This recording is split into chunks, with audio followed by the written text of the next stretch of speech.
All right, so we're back. Let's do a Photoshop 101 video. So what should you know about Photoshop? Well, to open up Photoshop, you can go to all programs, and typically Adobe Photoshop is right there on the list. So I'm using version 2018. I have 2019 available, but I usually don't like upgrading when I'm in the middle of a project because stuff breaks. So I'm just going to leave it alone. And there's really not much of a difference between 2018 2019.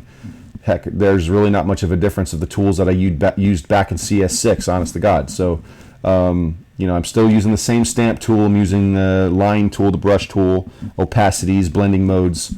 I'm not using a whole lot of high-end stuff. So don't feel bad that you're not on the high-end. You know, high-end stuff, that's more for higher-end professional stuff. I'm doing mobile. It's mid-range stuff.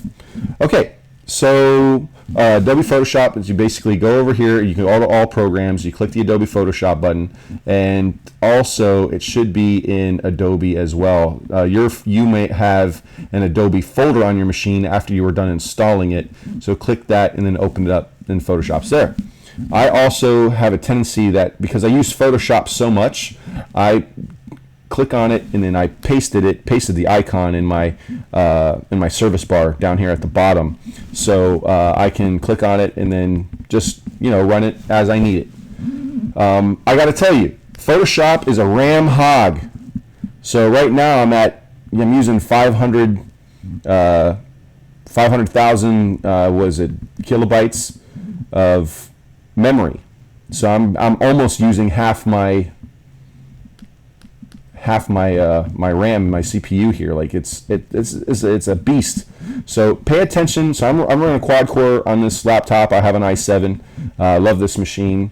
So for those of you who are using it, if you're having performance issues and you're using 3D at the same time, you might want to close out 3D Max while you're using Photoshop. You might want to close out Unreal while you're using Photoshop. It's just because of how much memory Photoshop uses. If you go to Edit and Preferences, let's see, Edit, Preferences, and then go to Scratch Disks. This will help you as well.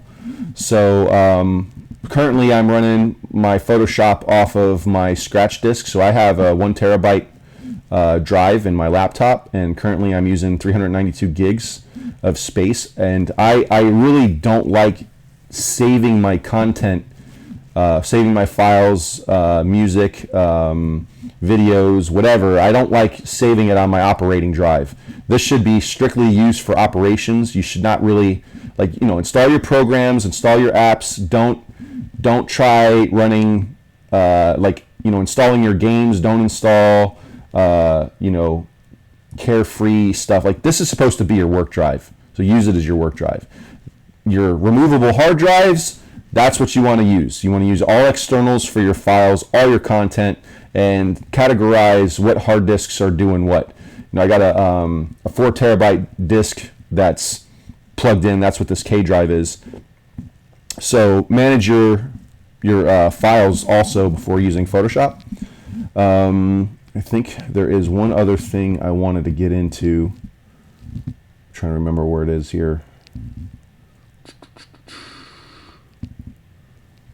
I think it's file handling. Is this it? Yeah. In file handling, you want to make sure that your autosave features are on, because Photoshop, the newer versions of Photoshop crash a lot more often than the old ones, and it will save your butt to have automatic backups going on, and the automatic backups are really fast in saving. Like, I really never notice that it's saved. So make sure that you are aware of that. So this performance is also important, and managing. So right now I'm actually manually, I adjusted that I wanted to use 70% of my RAM in order to use Photoshop, because I need it in order to make the system run faster. I have to have Photoshop optimized. So that's why it's also taking up so much RAM. I would also say watch your undo states. Most people don't know this, but the more undo states that you have, like, if it will actually, your system will be more susceptible to crashes, because it's got to record every single one of those states. Some of those states might have, like, you push the B button for brush and you start painting. You could hold that button down for 30 seconds to 40 seconds, and it's got to record all that data, all that pixel data for 40 seconds until you pick your hand up again. And so it records those intervals of how long you're painting every time. Those intervals add up. That's a lot of actions to record in. So try not to, like, this is a system default is at 25. The cache level is at 4 is at default. I don't mess with this. The cache tile size is 1024 textures. This is acceptable. 1028. I don't know this number. I just know that computers like staying in blocks of factors divisible by powers of 2. So, 2, 4, 8, 16, 32, 64, 128, 256, 512, 1024, 2048, 4096. Those are factors of 2. And I don't know what, I wouldn't mess with the 132 or the 128 just because it's not a factor of 2. So understanding that piece of information about how hardware thinks it's helpful. As far as anything else is concerned, I typically don't mess with anything else. You might want to check your 3D settings and make sure they're on. Sometimes when I boot up Photoshop, the 3D settings get turned off or deactivated somehow. It's because it's not talking to the video card for some reason. So I have to reboot Photoshop in order for it to work. And the reason why this is important is because when you're working in normal maps, there's 2 types of normal maps. We'll get into that much later.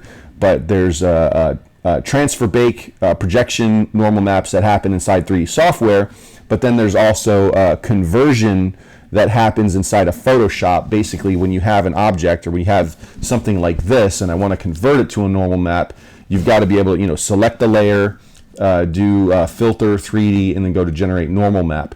And by having this on, if you want to generate a normal map and in your preferences your video card isn't being communicated to through Photoshop, this whole menu won't even show up.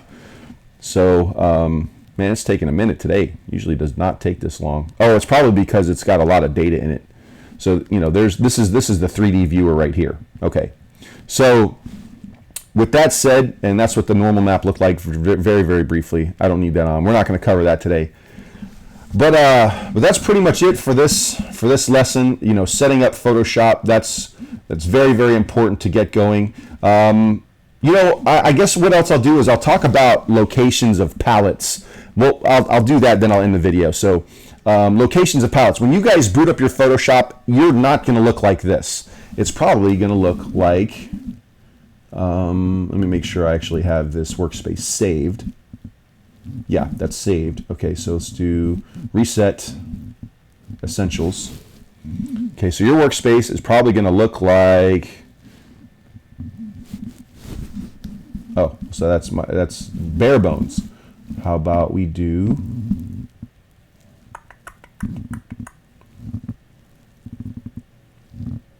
maybe it's probably going to look closer to this. Yeah, you got your histogram up here. You got libraries and adjustments. Yeah, this is all like default settings. I don't use this layout. I don't like it. Libraries. I don't need this. It's constantly running in the background. That needs to be turned off. Adjustments. I usually just dock in this bar. Histogram. I don't need that, and I don't need this navigator. Typically, your color palette's over there. And as you can see, instead of having my layers, and my paths and all these channels be stacked up where I have to constantly scroll up and down in order to arrange my stuff, I just undock them and I put them in the same area, okay? And so this way I just have these nice tabs over here and it's all ready to go. And I like working in Photoshop layers. It's one of the biggest reasons why I like Photoshop. Let me put this back. So, and also, by the way, your color palette doesn't look like mine. I've added a lot of colors throughout the years, a lot of color palettes throughout the years. If you would like this color palette, if you like the range of colors that I have, email me, Michael at YHWH It's Michael at YHWHgames.com. and I will send you this palette. And it's a nice freebie to have. You know, this is my color temperature, these are skin tones, and then these tones here, basically from the reds all the way down to right before these neons. All of these are professional painterly colors. So like I actually got Pantone swatches. I, you know, found books, art books that had master's colors in them, and I went to professional paint websites and I matched the colors, named the colors. So these actually have names on them. And then down here are different color palettes from one of my favorite artists. Her name is Gen Z. And she did the Bastion game, Bastion, Bastion. And these are some of her color palettes. And I just really, really like her style. So save your color tones. So this is my layout. You know, I got swatches over here. I've got layers, channels, and paths in this bracket. I've got my history over here, so this is all my undos. I've got my actions that are over here, so I record actions from time to time. These styles, I don't use these, so actually this is get rid of this. Whatever I don't use, just get rid of it. So these are brushes. This should be my history brush. That was my brush setting, sorry. My stamp tool. I've got my text tool. I've got my paragraph tool, and these tool presets, which I'm not probably going to use either. This is my toolbar right here. I make sure, by the way, this text tool stuff, very, very handy when you have to lay some text down, and we'll get into that eventually as well. So that's the right side of my palette. The left side over here, having to do with my toolbar, all of this stuff is pretty much default setting. All right, all of this is all default. So I don't have anything, any new buttons up here. I will tell you that this lasso tool is different. The default tool is a regular lasso, and I use the polygon lasso tool, which is basically being able to draw point to point. All right, so that's my version difference than yours. There's also the magic wand. I hate this quick selection tool. It's probably because I'm old school. So this is the default button. Just press and hold it down, and you can switch to the magic wand. What else is different? The healing brush, by the way, is awesome. It's one of my favorite features, and I really like how they have this new thing where you hover over the button and a video plays. That wasn't there my whole life. That was new to 2018, I believe. But that's great for beginners. Sorry, let me mute that. Okay, sorry about that. Gradient tool. You know, gradient tool is nice to have, so make sure that that's a default button. Smudge tool, I use this very often. I'm still not to the level where I'd like to be in painting, so I use my smudge tool quite a bit. The dodge tool is default. I rarely ever use the other two, but I do like dodge from time to time. The pen tools here. This is the pen tool and the arrow select. They probably should be like next to each other. It shouldn't be spaced between the text tool, just because this arrow tool is a direct affiliation with using the pen tool. The line tool, of course, makes lines, and I think the default button looks like a custom shape tool, looks like this. So I make sure I set mine to line tool. And the rest of this stuff is gravy, of course, for default of colors. And this is my layout. This is what I like using. I hope this is helpful. Let me go ahead and hit V, and then we'll get ready for the next video. So that's my button setup and my palette, my interface setup, and then we're going to go through and see what each one of these buttons does. Okay, shalom.